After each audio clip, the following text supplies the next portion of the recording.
Therefore, when you come to Imam Zayn al-Abidin, salawatullah wa salamu alayh, you find that our fourth Imam displays to us how one goes about establishing justice. Why? Look at him. He views injustice. He speaks out against injustice. He then writes about justice. And then he establishes justice. Number one, he views injustice. In Karbala, he saw his younger brother with his neck completely pierced. He saw another brother of his with his chest completely opened. And he saw his father with his head on one side of Karbala and his body on another.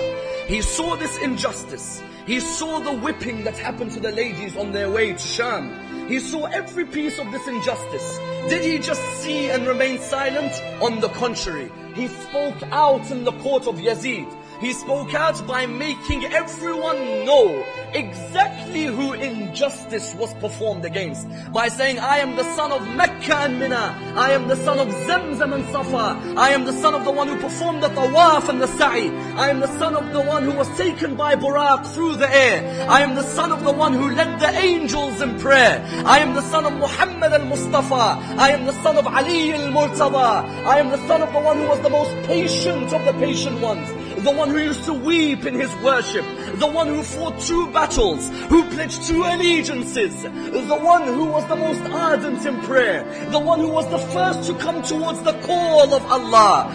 The arrow towards the hypocrites in the face of Allah. The one who was the guardian of the wisdom of Allah. The protector of the treasures of Allah. The one who was a Mekki and a Madani and a Muhajiri and a Abtahi. The lion of Hijaz and the master of the Arabs. I am the son of Asadullah al-Ghalib wa madhar al-ajaib wa talib fawqa kulla talib. I am the son of Ali ibn Abi Talib. So then after that he says, I am the son of the lady who was deemed pure and a virgin on earth, until he comes to the point where he says, I am the son of the one who was killed in Karbala, for whom the birds continue to praise as they go over his body on the land. So number 2, what does he do? He speaks out against injustice. Number 3, he writes about justice. For Risalat al-Huquq of Zayn al-Abidin needs to be in the library of every Shia in the world today. It's there in Arabic, it's there in Persian, it's there in English. It is not an excuse to simply come forward and say, Zayn al-Abidin after Karbala, he just cried. It's nonsense. The Imam established a treatise of the rights of the creature with God, the creature with himself, and the creature with other creatures. Where, for example, when he speaks about parents, he says, Ya Allah, make my obedience to my parents sweeter than sleep for the drowsy. Make my obedience to my parents greater than water for the thirsty.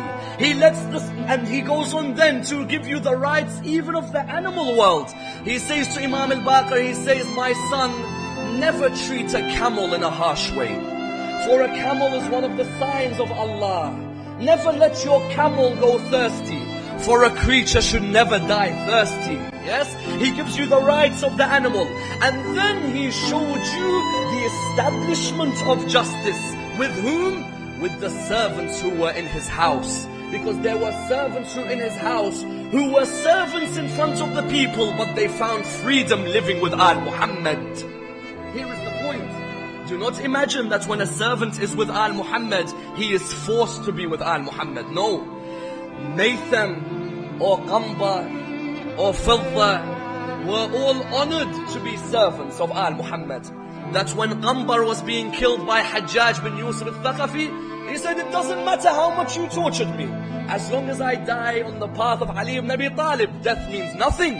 The servants in the house of Sajjad found their freedom in the house of Sajjad. That you had an occasion where Imam al-Sajjad, he calls out to one of his servants. He says, I need you to come here. No reply. Second time, come here. No reply. Third time, come here. Only then he comes. Imam al-Sajjad looks at him and he says, why did you come on the third time? He said, I wanted to taste the pleasure of a master who never becomes angry with his servants.